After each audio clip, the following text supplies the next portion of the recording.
Good afternoon, ladies and gentlemen. We are going to do a update on Camp Columba.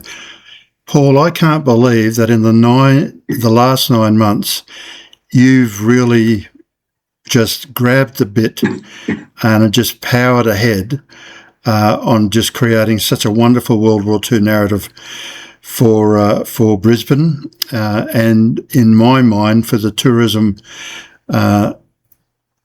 framework that's going to be required come 2032. So let's just march through a couple of things. I will just flag that I'm going to do a little bit of an overlay or an insert on that wonderful Netherlands War Memorial up in Roma Street, which we can talk about towards the end of this YouTube. So where would you like to start? Woolston House or the... or perhaps, Peter, at where we left last time, at the symposium. Yeah, that's a good idea. Let's go. Yeah, so the symposium was an enormous success. And, it was actually the way that I've planned the Camp Columba Heritage Association is along the lines that, we started in 23, when UQ did some archaeological research with the prisoners. That didn't work out, but we did find some remnants in Pool Corner.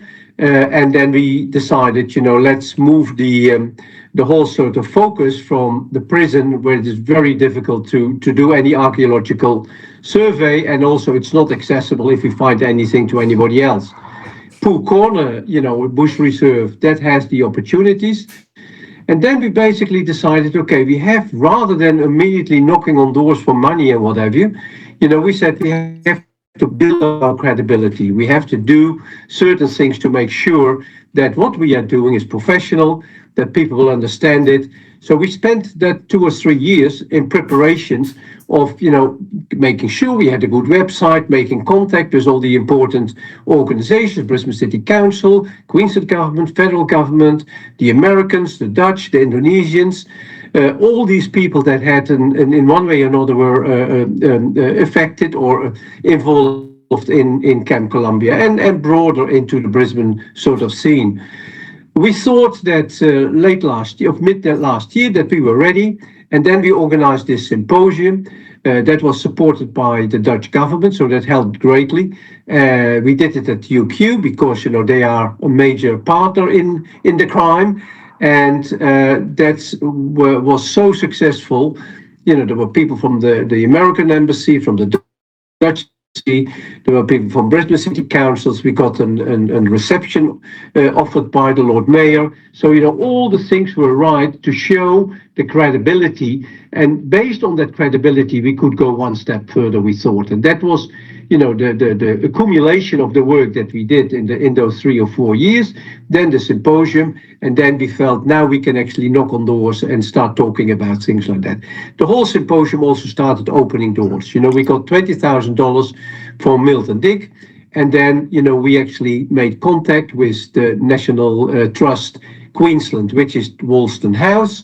We reconnected with UQ, and all these things happened shortly after the symposium. So the symposium was the catalyst to the next step. And you've done such a great job. I mean, as you know, I've taken a little bit of interest in putting forward the World War II narrative of Brisbane, and your committee's work is just a country mile ahead of anyone else in Brisbane. Yeah, we also made, in those 3 years, we also made contact, I think, with some 20 organizations in Queensland, that are related or have things to do with World War II, because, it definitely is the broader picture. Yeah, we want to tell stories. Yeah, that's the major thing. There will be a bunch of stones, in Pool Corner, and that's nice to have a look at, on the heritage side. But, it's the stories. We collected personal stories from people, local people in Wacol area, Dutch people, Americans, So we collected these stories, and then you can actually show them to the people. We've got a website, and that's increasingly, every single month we get more people looking at the website, because we send out a free e-newsletter every month with the latest. So, it's on two sides. You have to make a connection with the community, and at the same time, work with UQ, Brisbane City Council, the Dutch government, etc. So, but if you don't get the buy-in from the people, from the community, then, it's nice, the work that you're doing, but if you don't get the response back, then so what, Exactly. And hopefully my computer has caught you with a frozen face. I'm hoping that eventually it catches up. There you go. It's back live. So that's good. The reception out at Blackbutt, where I am, is erratic, to say the least. Oh, okay. All right. So, you mentioned cut and paste. You mentioned Woolston House, and I did read some of the background. I thought that was there are some amazing details there. I didn't realise that Woolston House was part of Camp Columba, or alternatively the other way around, the proper way around, was that Camp Columba was actually a smaller section of Woolston House. Do you just want to touch briefly on some of those stories in relation to that? Yeah. Woolston House, of course, is unique in Queensland, unique in Brisbane. It's the oldest farmhouse in Brisbane. Was in 1856. Set up by Stephen Simpson, and he was the first, call it, police officer in charge of the protection, the security. So it's interesting that even that link, towards war and military was already established in 1856. But he actually used the land for cattle and for horses. And, the area that he covered was all of Wacol and even part of Centenary Park, So it's quite a large area. Later on, that was subdivided, etc., etc. And eventually, of course, when we go to World War II, you got the Camp Columbia sort of side. But it goes back all the way there. And what I found really fascinating was that Brisbane's milk supply, in the main, come from Woolston House, or the park that was surrounded, the farm that was surrounded by Woolston. Yeah, correct. Yeah. So Woolston House still exists. It is in the property of the National Trust. So that gives us also, security. It gives, heritage protection. It's just a fantastic facility. Woolston House is used for education purposes, but they covered the area basically when Woolston House was operational. So you say till 1900. So they are really interested in looking at the broader part of Woolston House, and that in the early days included the land on which is now on which Camp Columbia was built, etc. So they were keen for us to have a look at that. And that took a while, of course. Then we started to talk and to discuss. And basically, what it's going into is that because at Pooh Corner we don't really have a facility where we can have people, where we can have a museum or a library or do research or do education projects apart from looking at the site there. And Woolston House offers us that facility, so we can build educational programs from there. They will, we will deliver the content, but they have all the facilities with schools and connections with schools. They are properly, it's a properly museum, so they are, we can actually use it as a museum. The equipment they use, it's accredited as a museum. So therefore we can put artifacts there.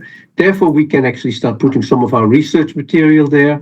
They also offered that, it could be used by UQ when they start working with students. Students can sit there, do research and things like that. So there's a lots of opportunities there. We want to do joint exhibitions. We are looking the first one in August at VP Day.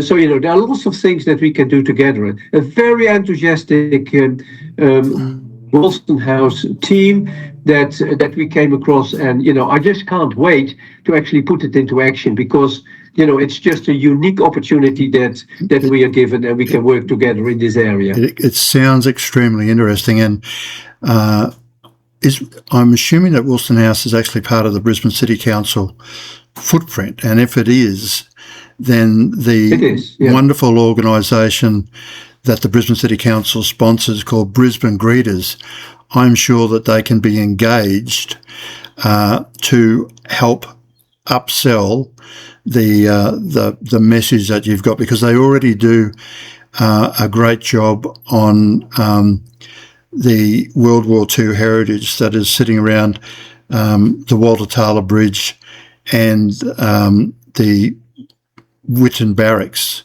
They do tours into the Witten Barracks on World War II. Yeah, no, definitely. Yeah. It is really that building up, Peter. Yeah. So as I mentioned, we build up to the symposium. Now we go into the next step, and then obviously we've called it a product. Yeah.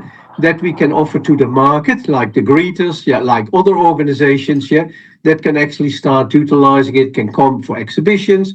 We can link in with other World War II groups, where we can do things together, etc. So we really start building up that momentum. And the Brisbane Museum itself has some really interesting World War II heritage. The most important one that they sort of look after is the signature wall. However, let's move on to the Memorandum of Understanding, the International Memorandum of Understanding. I thought that was fantastic news. Yeah, so, it's not very well known, but, we know by now, quite a few people know the Dutch were involved in Brisbane. By the way, that was until we started with Camp Columbia, not known, not in Brisbane, but also not in the Netherlands. So, it really is putting that on the map as well. So the Dutch, some 20,000 Dutch people had to flee in what's now Indonesia, Netherlands, East Indies, when the Japanese invaded in 1942. And eventually, they actually came together in Camp Columbia. That's where the Netherlands East Indies government in exile was. The only time that there has been a government in exile here in Australia. So that in itself is a unique historic situation that, is not well known. But when you talk about 20,000 Dutch people, actually the majority were people originally from the Netherlands East Indies. The Netherlands East Indies had been occupied by the Dutch for more than 350 years. So there were a lot of Dutch people that were married with Indonesian people. They were called the Indos. And then obviously you had the native population. Now, when you start looking at the war situation in 1942, those 20,000 people, there were a lot of them were sailors that were stranded on ships that couldn't go back to the Netherlands East Indies, couldn't go back to the Netherlands because it was occupied by the Germans. So, you really saw a lot of people that actually came from Indonesia. While they at that point in time, that part was part of the Netherlands. Yeah, were originally Indonesian people. So we made contact with the National Heritage Organization in Jakarta. Yeah, and said, listen, it's always a bit awkward because you've got the war, you've got the independence war against the Dutch. Yeah, that happened immediately after the war, 1945, 1949. So there's this tension on the Dutch side, on the Indonesian side about that. Yeah. There were lots of killings by the Indonesians about Dutch people after the war. So these are all issues that you had to maneuver with. But eventually, we did bite the bullet and we started making contact and said, yes, we know of all these issues, and we even have to say anything further. Said, we love it. We like to work together. Yes, that part is also part of our history. Bad or good or whatever. And yes, we want to be involved in that as well. Now, that memorandum that we've signed with the Indonesians is a little bit broader. It's all Dutch-Australian history, Dutch-Australian Indonesian history.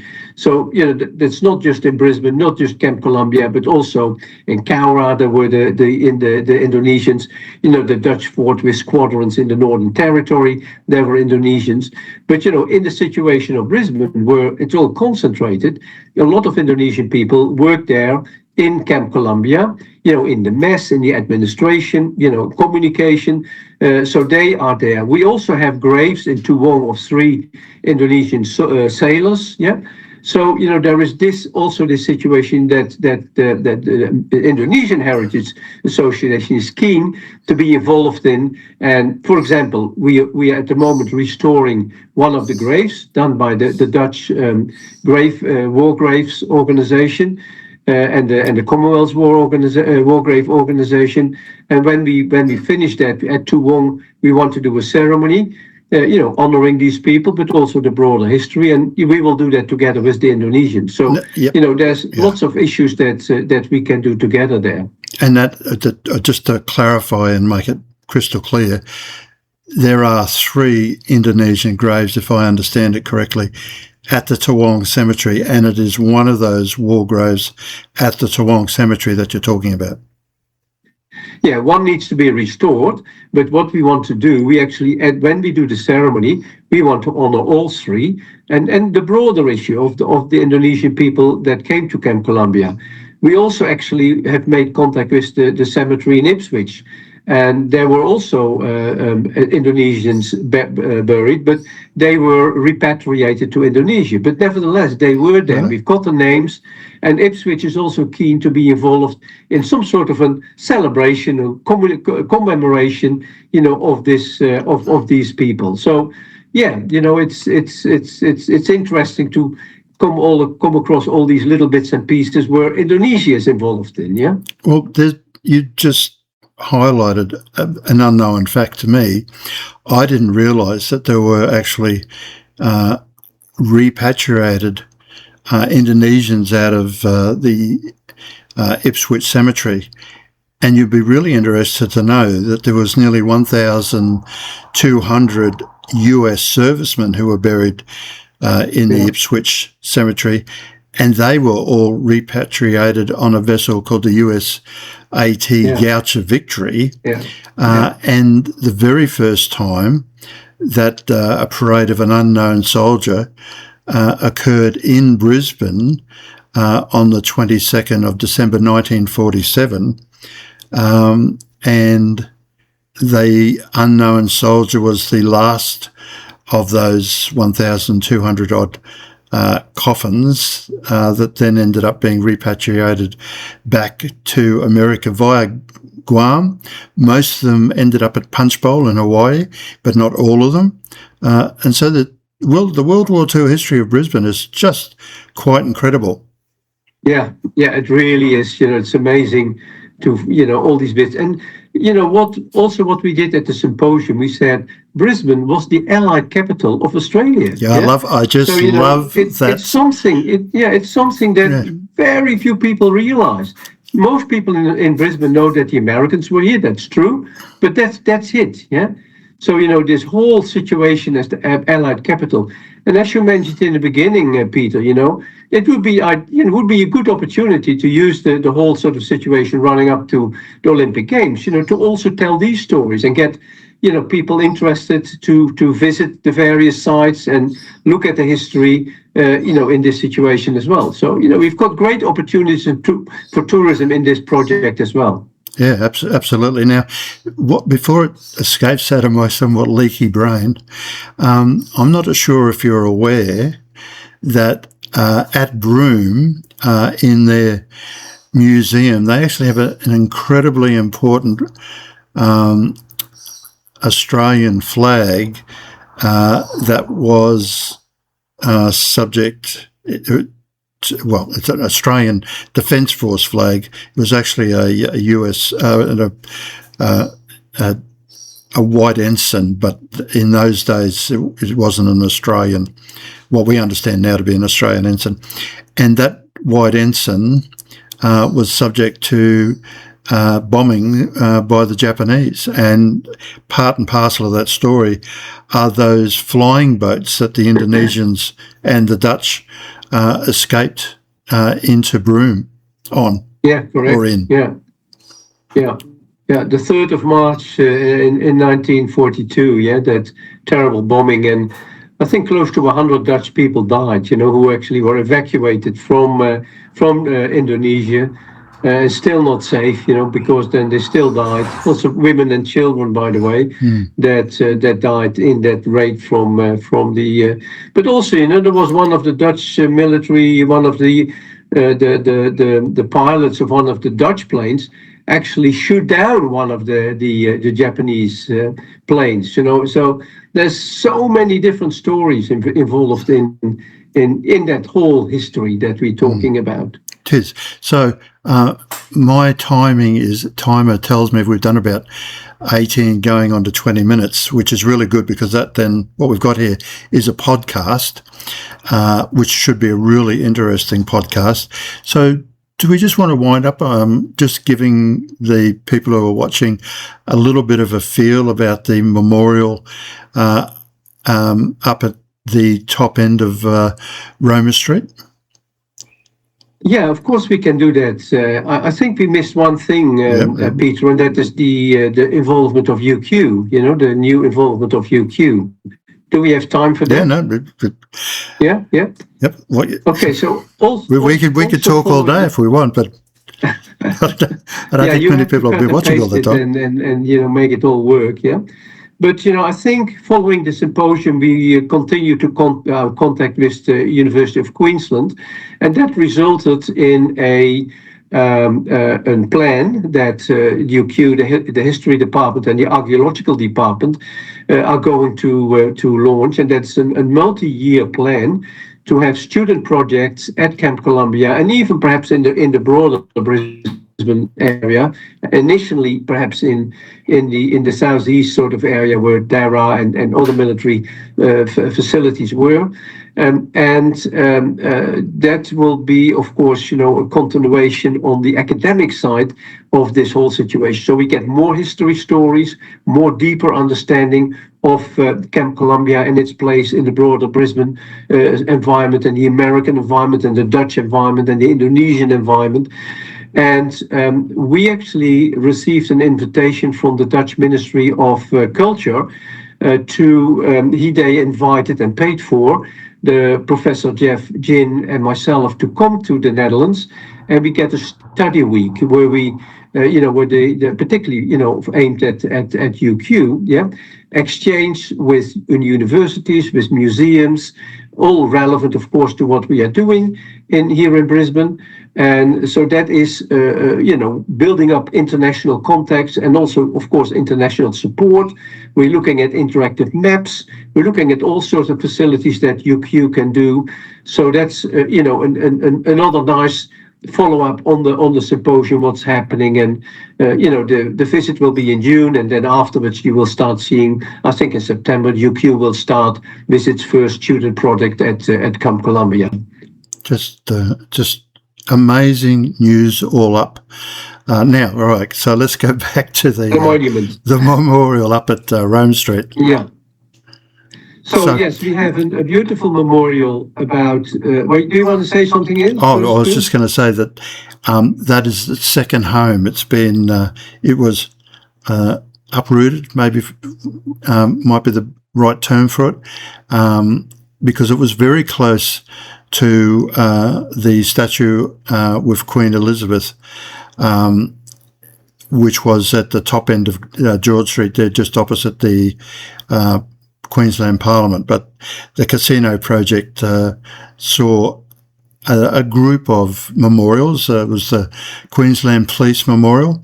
There was the statue of Queen Elizabeth, and quite obviously the Netherlands War Memorial were all relocated.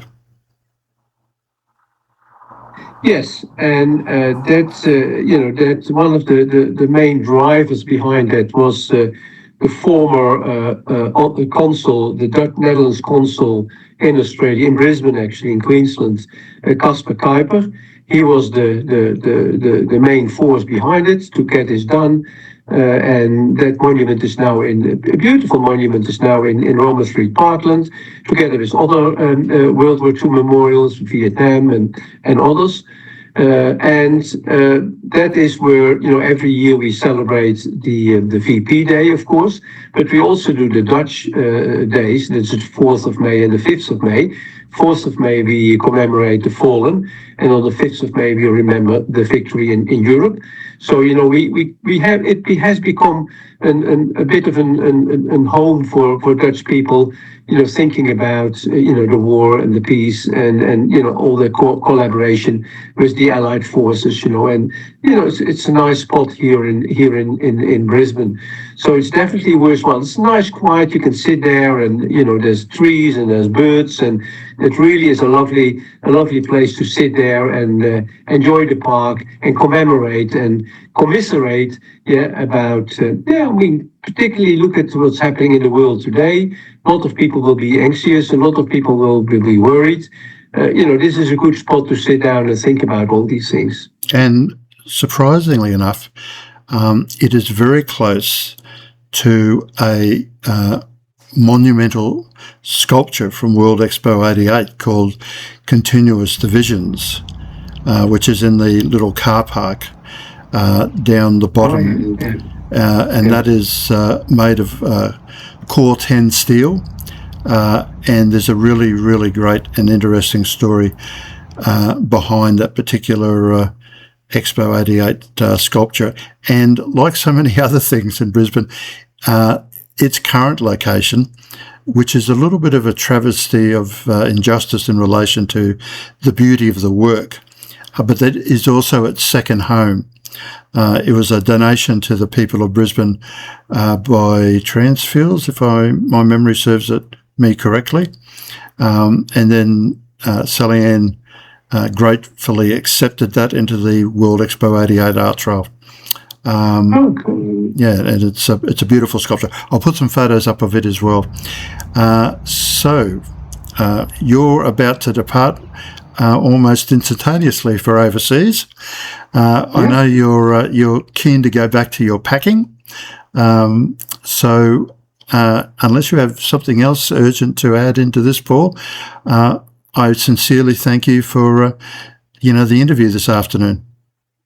Thank you, Peter, for showing interest in it and supporting us in your way. It's really very much appreciated. Thank you. No worries. Thank you, and good afternoon. Okay. Thanks, Peter. Bye. Okay. Bye-bye. Since recording the podcast with Paul, Councillor Sarah Hutton, Councillor for the Jamboree Ward, sent in an important letter of support for Paul's project. It's dated the 11th of May 2026. Dear Mr. Buddha, I am pleased to write in support of the work being undertaken by the Camp Columba Heritage Association and to recognise the historical and international significance of Camp Columba and Pooh Corner. These sites hold deep meaning for the local community and form an important part of Brisbane's shared story. Camp Columba represents a unique chapter in Brisbane's history, reflecting enduring international connections and the lived experience linked to the site. Its preservation and interpretation offer a valuable opportunity to strengthen community understanding in a respectful and informed manner. I would like to acknowledge the thoughtful approach taken by the Camp Columba Heritage Association, particularly its strong commitment to professional archaeological practice and high-quality interpretive standards. The approach reflects a dedication to historical integrity, cultural sensitivity, and long-term stewardship. Brisbane City Council recognises the significance of this work and supports the objectives of the Association's proposed archaeological and heritage interpretation project. An association-led approach with potential collaboration with Australian and Dutch institutions presents a meaningful opportunity to document and interpret the history in a rigorous and respectful manner. Thank you for your leadership and continued commitment to preserving this important part of the Brisbane's history. I wish the Camp Columba Heritage Association every success as the project progresses. Yours sincerely, Sarah Hutton, Councillor, Jamboree Ward, and Chair of Civic Cabinet, Customer Services.